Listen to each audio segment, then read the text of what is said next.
Welcome to Threat Vector, a segment where Unit 42 shares unique threat intelligence insights, new threat actor TTPs, and real-world case studies. Unit 42 has a global team of threat intelligence experts, incident responders, and proactive security consultants dedicated to safeguarding our digital world. I'm your host, David Moulton, Director of Thought Leadership for Unit 42.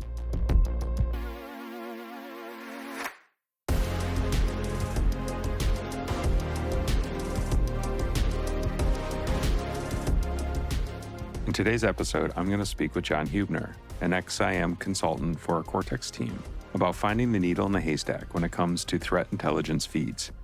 John has worked in the healthcare and government sectors and is a Navy veteran who transitioned his experience with physical security, anti-terrorism, and leadership into the cybersecurity industry. Let's get right into it.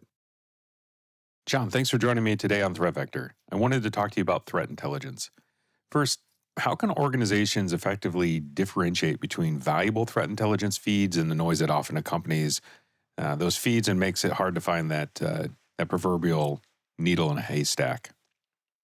So companies just sign up for all these free feeds, and it really damages their threat intelligence, and it puts more work on the analysts, and also creates automations that are not that great, which is a huge part in the cyber industry right now.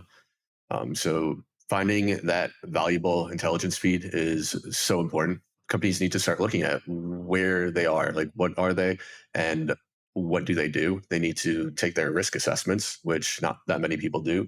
And then they need to take that risk assessment team and have them communicate with the threat analysts and tell them, hey, we have companies that are located in this country and these might be our current threats. And this is going to be something that's constantly changing. It's not just companies and national threats and hackers. You're also looking at what types of servers are going to be attacking you, where you're most vulnerable, and you need to assess the risk because there's always going to be risk. You can only mitigate risk, and you need to leverage the intelligence that you have from that. And there's going to be some feeds that focus more on some things than others.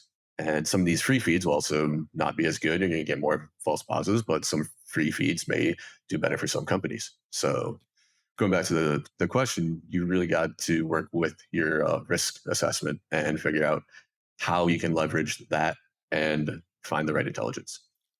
So talk about what strategies can be employed to clean up that signal to noise ratio in the intelligence feeds.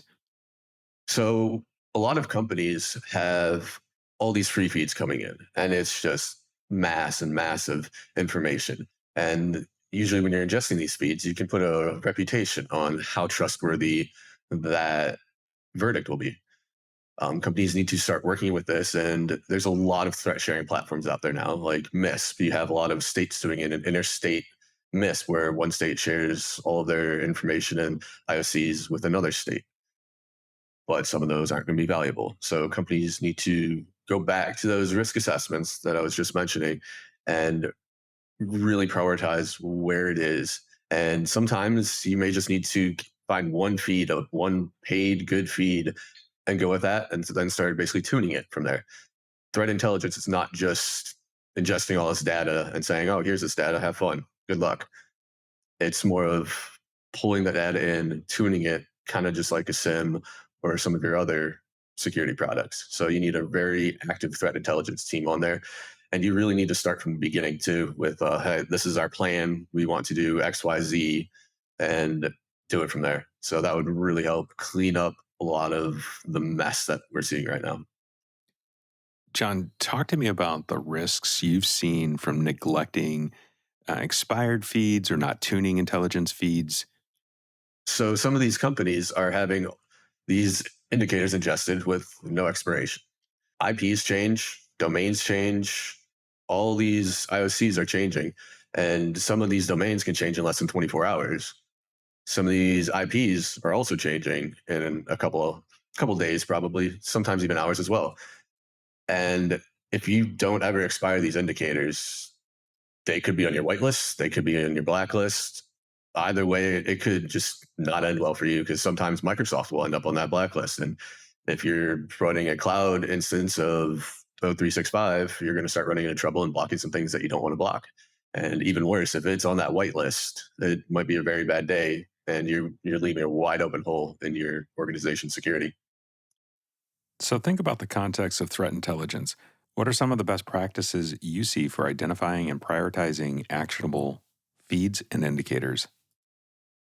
You got to really hash out how you want to move forward, where you want to focus your intelligence, what you want your intelligence to be, and what your main use cases are going to be, along with having a very good threat intelligence team that tunes and treats it as their baby so they can give you a good product and also communicate well with the other parts of the organization.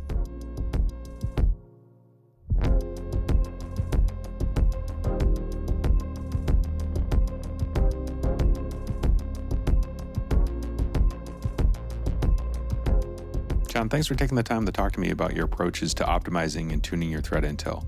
Like most things, the one and done approach doesn't work. It really sounds more like gardening, where you have to tend to the feeds with constant evaluation and make the effort to weed out any problems. Sometimes it sounds like it's best to just start fresh. If you're looking for well-curated threat intel and threat actor insights, you should check out the Unit 42 Threat Research Center. And remember, if you think that you are under attack, contact the experts at Unit 42 to help assess your risk and exposure. We'll be back on the CyberWire Daily in 2 weeks. Until then, stay secure, stay vigilant. Goodbye for now.